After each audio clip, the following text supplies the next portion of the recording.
Oh, yeah, well, again, not sorry. Linking you anyway. Grump. Stream is live. Yay! Grump.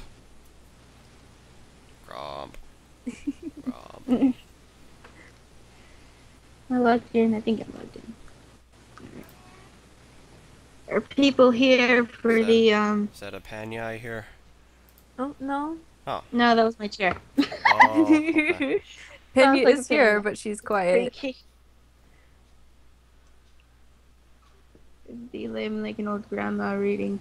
Let me read you from this awful book that was. Sorry, that's gonna get annoying. Shoot. I can't fix my chair.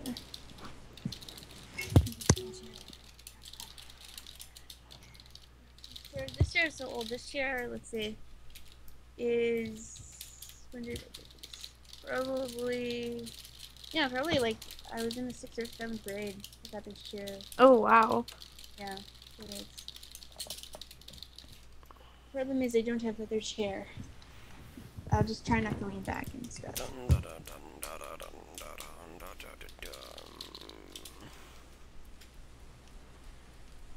You're early, like, there's nobody here. Okay. Well, I will cut to the chase. Yeah. Okay. So. Chapter 5 of Blood and Crap. In a cave deep beneath the earth, a sinister group of villains watched as the Dark One floated in a pod containing some kind of a healing liquid, which I think is also ripped from DBZ.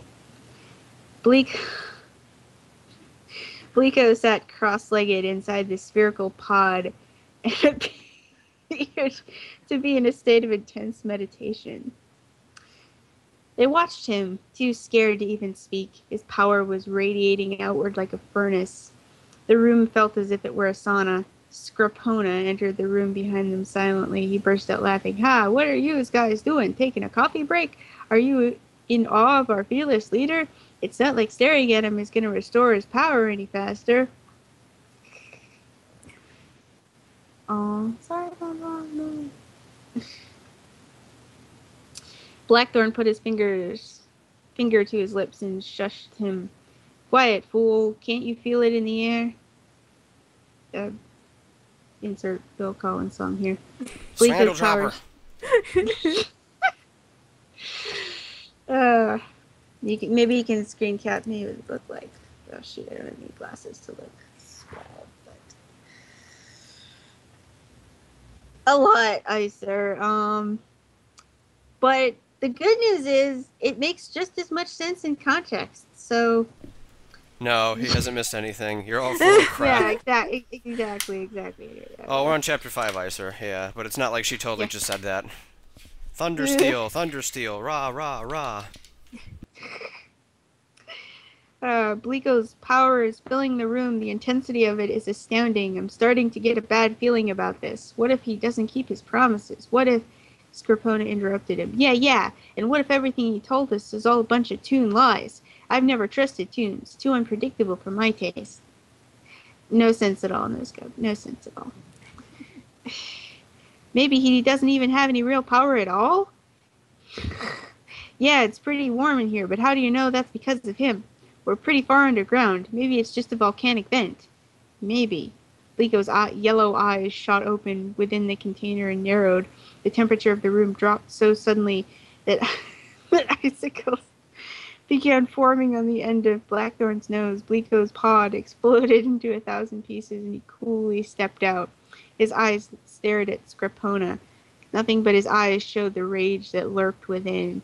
Scripona's heart froze as his silent master took a single step toward him, and another, then another.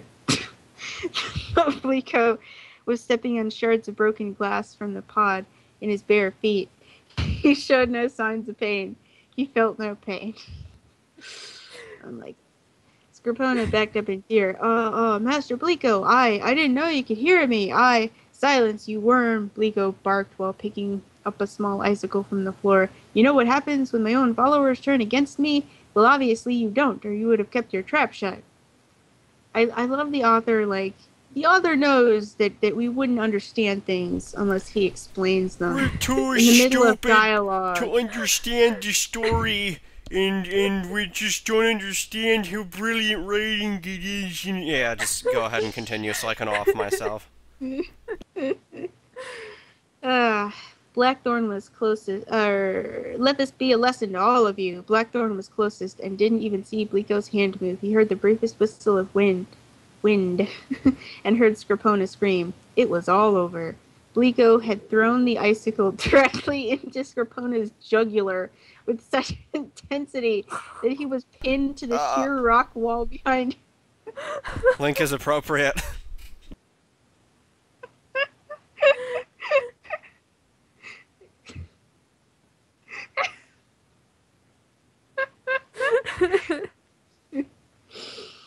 Yeah, because ice isn't gonna melt or anything. Scripona tried to scream, but no sound came from his mouth. His hands fell to his sides and lay motionless. Bliko turned and looked at the rest of him as if he had just swatted a fly. That is what happens to those who disobey me. Now clean up this mess. I'm still not at full power, and I'll need a working paw to meditate within. He looked at Blackthorn. You are next in command. Don't fail me as the other thing did. Blackthorn shook with terror and nodded. He knelt and began to repair the shattered pool. Toons are very special creatures. Though some hate them for their unique abilities, most are treated with the respect that they deserve. Toon communities usually consist mainly of toons, though some humans prefer to live among them as well. Sorry for yawning. Rather than amongst other humans, the largest of these toon communities was Ink City, not far from Capital City. It was a sprawling city. It was a sprawling city filled with toons of every shape and size. Now, contrary to popular belief, not all toons are funny. I thought they thrived on humor, dude. Whatever. Just as not all humans are funny. Like you! The image of the clownish toon is a common stereotype throughout the world. Though percentage-wise, there were more funny toons than there were funny people. Period. Ink City was a pleasant place to live, though, with less crime than most cities. Why would any of the toons need to steal anything when they can just conjure it out of thin air? Bliko will need toon energy to regain his true full power, Bliko said with a heavy heart.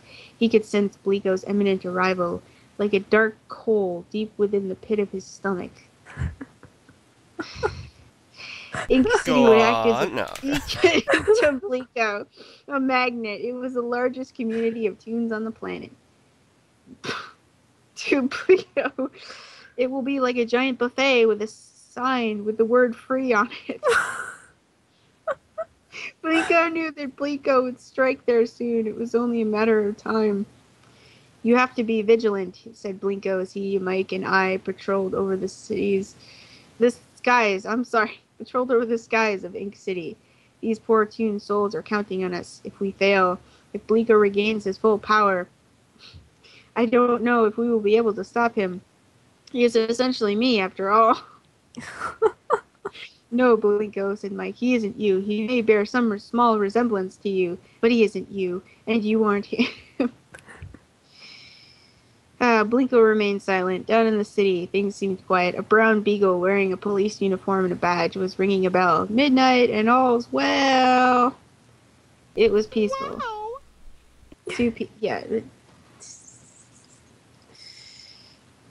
Yeah, that's this. Oh my goodness. Yeah.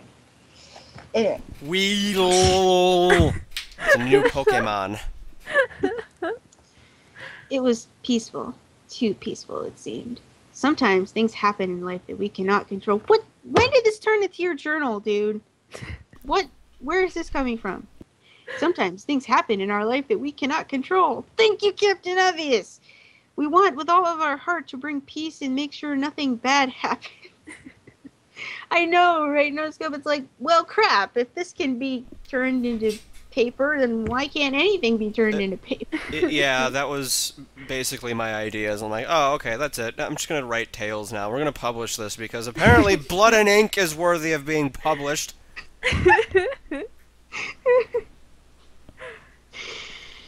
But it doesn't always work out that way. Things happen that you cannot control. Because you didn't just say that. Fate steps in the way, and before you know it, it's over. I still wish that things could have been different that day. I wish we had known what we know now. A lot of poor innocent tunes could have been spared. As I sit now writing this, it's hard to remember what happened first. I know that as we soared over the city, a dark light filled our eyes. Yes, McGay. Oh, yeah, yes, McGay, and this is published. Not only show him cap the book and show him. no, this is the book, and this is $30. The hardcover copy, yes. Yes. That would still be better. Whatever you write about it would still be better than this. Isaac's Like I said, mom was actually the Dark Brotherhood listener, and was also Goku from Dragon Ball Z. yeah, no, don't bring that into it. Anyway, excuse me. I wish we could have known. I wish we had known what we know now. A lot of poor innocent. It is. It's just also published.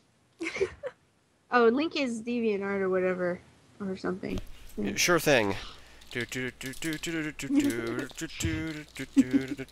we go.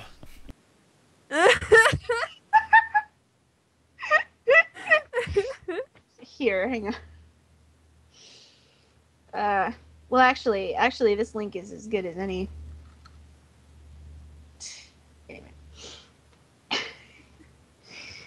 Anyway, there we go. My link is also the same thing. As I sit now writing this, it's hard to remember what happened first, because I'm pulling it out of my butt. I know that as we soared over the city, I'm sorry, what? This story? What? The darkness blinded us, made us weak. It didn't last long, but the next thing we heard was even worse. Every innocent down in the city was screaming. As we looked down, we saw why. An enormous crater had replaced half of Ink City, and we immediately saw the culprit responsible floating overhead. He was like a mirror image of our Blinko, with black fur and red burning eyes. He was laughing, and as he laughed, his eyes seemed to turn even more blood red.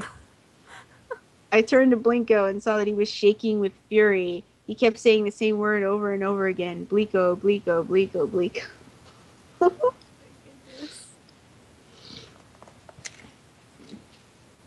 See, children? That's the horrible writing. Hooja Bliko, Hooja Bliko. Staring.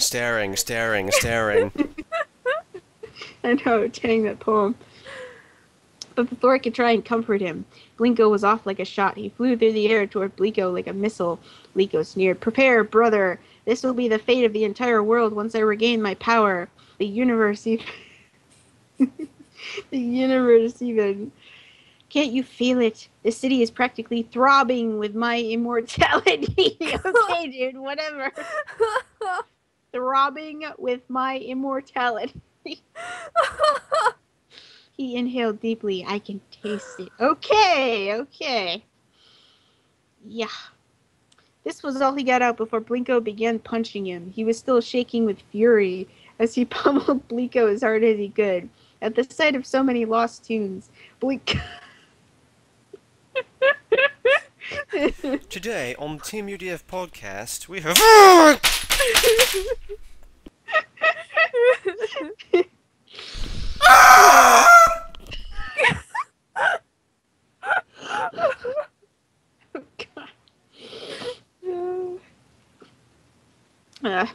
Blinko had lost control. Blinko had obviously underestimated Blinko's power. He was powerless against the ruthless onslaught. Finally, oh shoot, who's texting me? Why? No, we're streaming, dang it.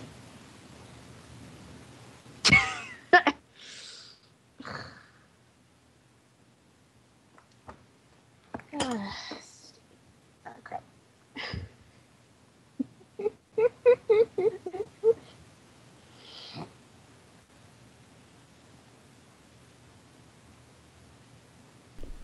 Intermission song. We are reading this crap to you. It was Sorry. published, what shall we do?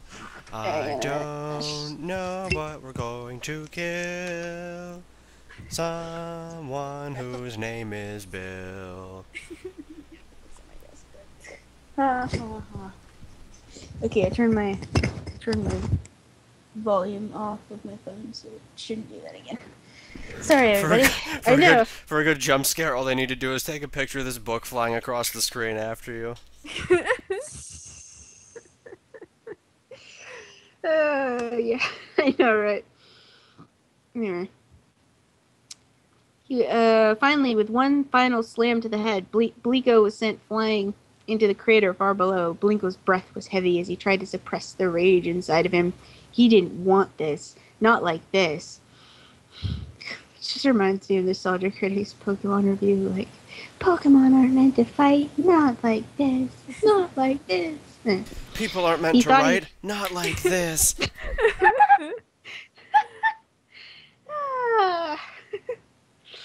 Anyway. He thought he had beaten this anger, but it made sense. Bliko was his rage. All it took was the slaughtering of so many innocents for Blinko to lose it. I slowly floated to his side and placed a wary hand on his shoulder. Blinko's breathing calmed, and he placed his own hand on my own. Mike followed behind and followed suit. I don't know how long we floated in that one spot. It must have been a while. Finally, Blinko calmed enough to speak. I don't want to be remembered for this. I refuse to let my anger control me. That's not who I am. Blinko frowned grimly. That's who Bliko is. Perhaps we should go down and see if... But I never got the words out. As we hovered in the air, we heard the malevolent cry. We heard a malevolent voice cry out from below. Darkness bringer! A great massive surge of energy flew through the air straight toward us like something out of a nightmare. I was the first to see it, and I refused to let my brothers get taken by it. With a great heave, I pushed them out of the way, and I went out of the way with all my might. I heard Blinko and Mike yell, Alex! Before the pain started. It was unlike any pain I had ever experienced before. As the blast of evil energy struck me, I thought I was going to die. Every cell in my body felt like it was imploding in on itself. I could feel every hair on my head sizzle, and my heart felt like it was going to leap from my chest and fly away. As the darkness bringer hit me, I died. Or so I thought. I know I blacked out from the pain, at least. I awoke in a dark room. I stood in the center in the only beam of light I could see. My dragon idol sat on a stone pedestal in front of me. My heart raced as I approached. It felt like I was walking in quicksand. As I drew near, the dragon idol opened its eyes and began speaking to me. At least I think it was speaking to me, only its mouth didn't move. Its words echoed in my head. Why did you do this thing, O keeper of the dragon spirit? For a moment...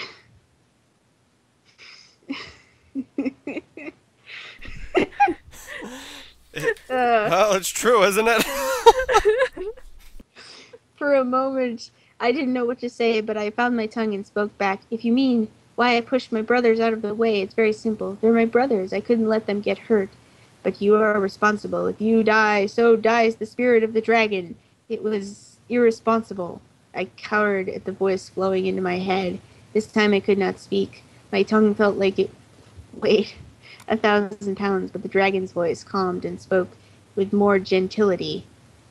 Yay, you can use it this way. Hold on, I have to spam something for a couple seconds.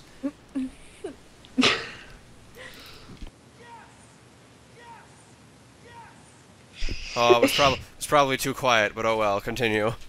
Oh, sorry. Was it chainsaw?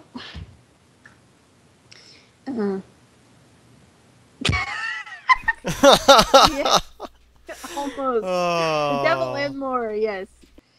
Anyway, oh, did you show them his Kickstarter? Oh, yeah, let's get that. Where is that link? This had a Kickstarter, people. This had a $30,000 Kickstarter. $30,000. Nobody has it? Does anyone have it? Hang on, I can check I found it, my- never mind. I found it. Okay. Yeah. He wanted $30,000 for this.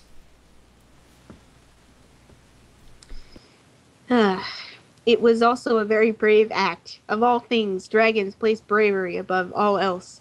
You must care a great deal for your siblings. Yes, you must care a great deal for your siblings. For this, you have brought me honor. I gulped loudly and hung my head. All the honor in the world wouldn't mean anything if I were truly dead. I hesitated in asking the dread question. Not the dreaded question, just the dread question.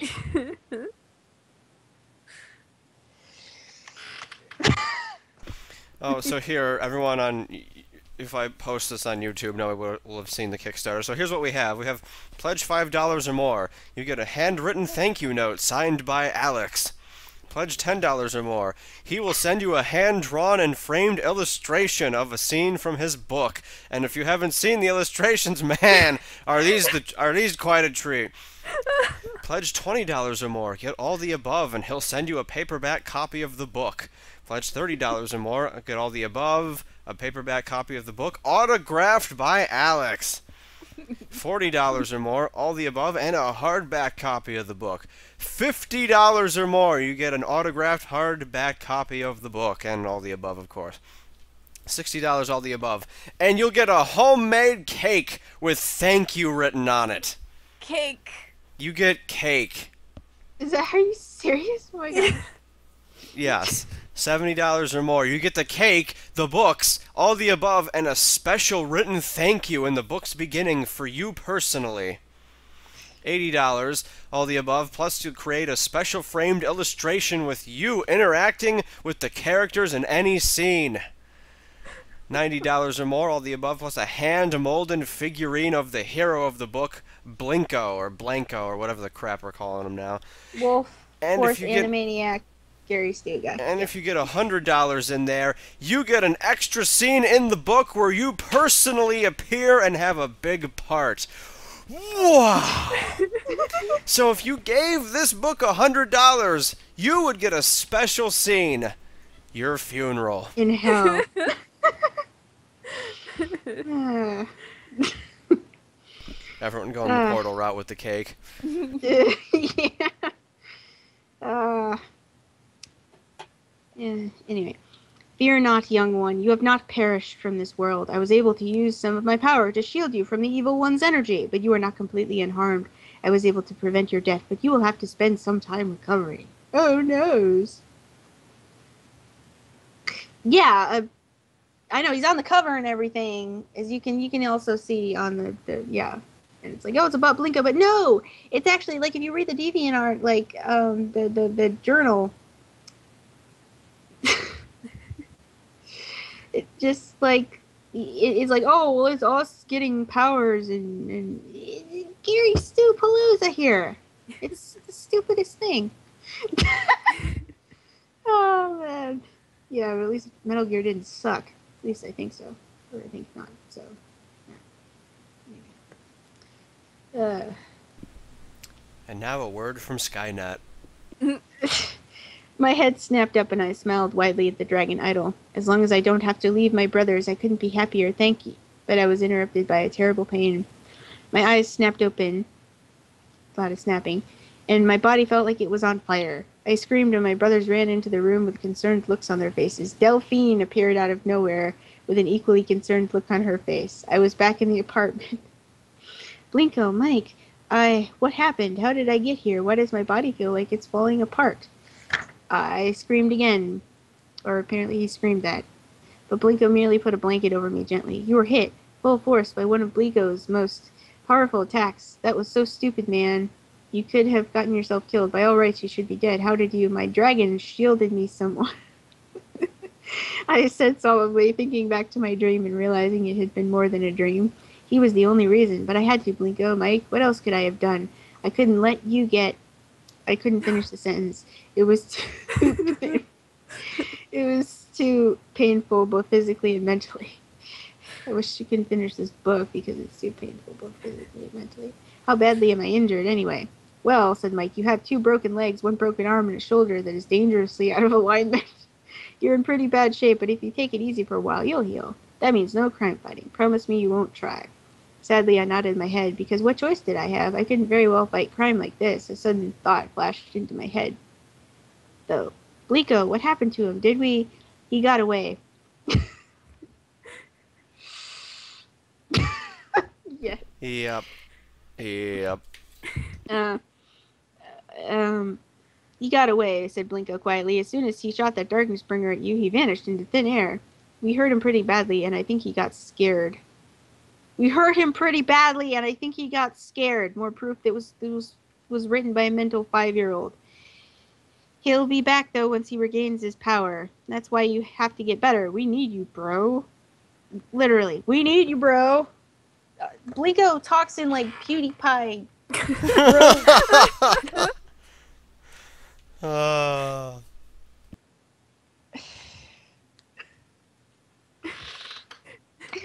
Yes, Evan, it might as well be.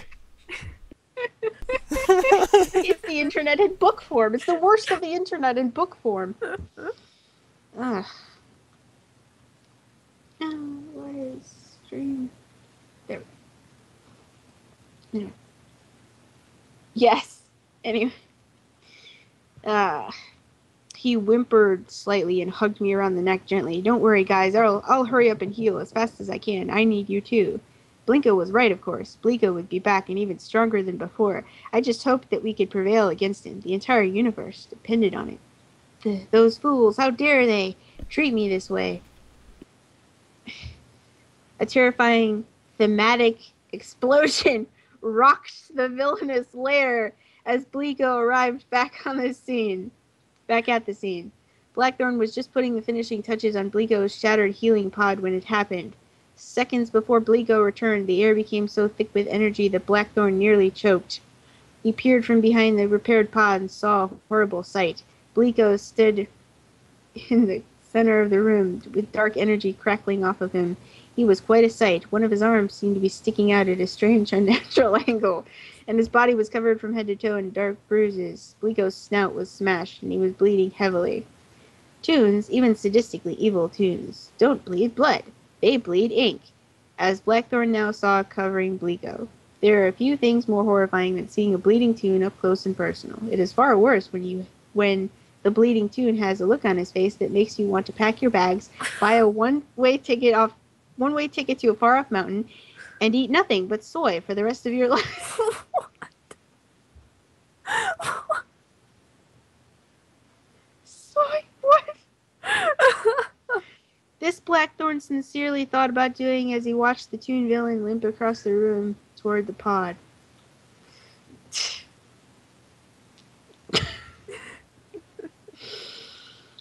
But Blackthorn, Blico growled weakly, help me into the pod. Of course, the last thing that Blackthorn wanted to do was get any closer to the ravaged toon, but the thought of what Blico could do to him, even in this state, was enough to make him step out and lend a hand. He was too frightened to speak, but he carefully helped Blico climb into the pod and sit down. Blico was breathing heavily. His body was so shattered that Blackthorn couldn't understand how he was still alive, yet alone moving. Blico stared at Blackthorn with those terrible red eyes of his and coughed. He coughed up ink. I was a fool. My stubborn pride resulted in my underestimating my other self and his brothers. He spat out this last word as if it were poison. I should have waited. Blico far surpassed me in power. I had no chance. Now, because of my foolishness, it will take even longer for me to return to full power. He smashed his fist against the floor and snarled at himself. But make no mistake. I will have my revenge. Blico will perish under my fist. Blico became silent as Blackthorn looked on, and he began to wonder if maybe he should leave. Master Blico, he began. But Blico interrupted him. Blackthorn, I have a mission for you. I cannot leave this room until my power returns.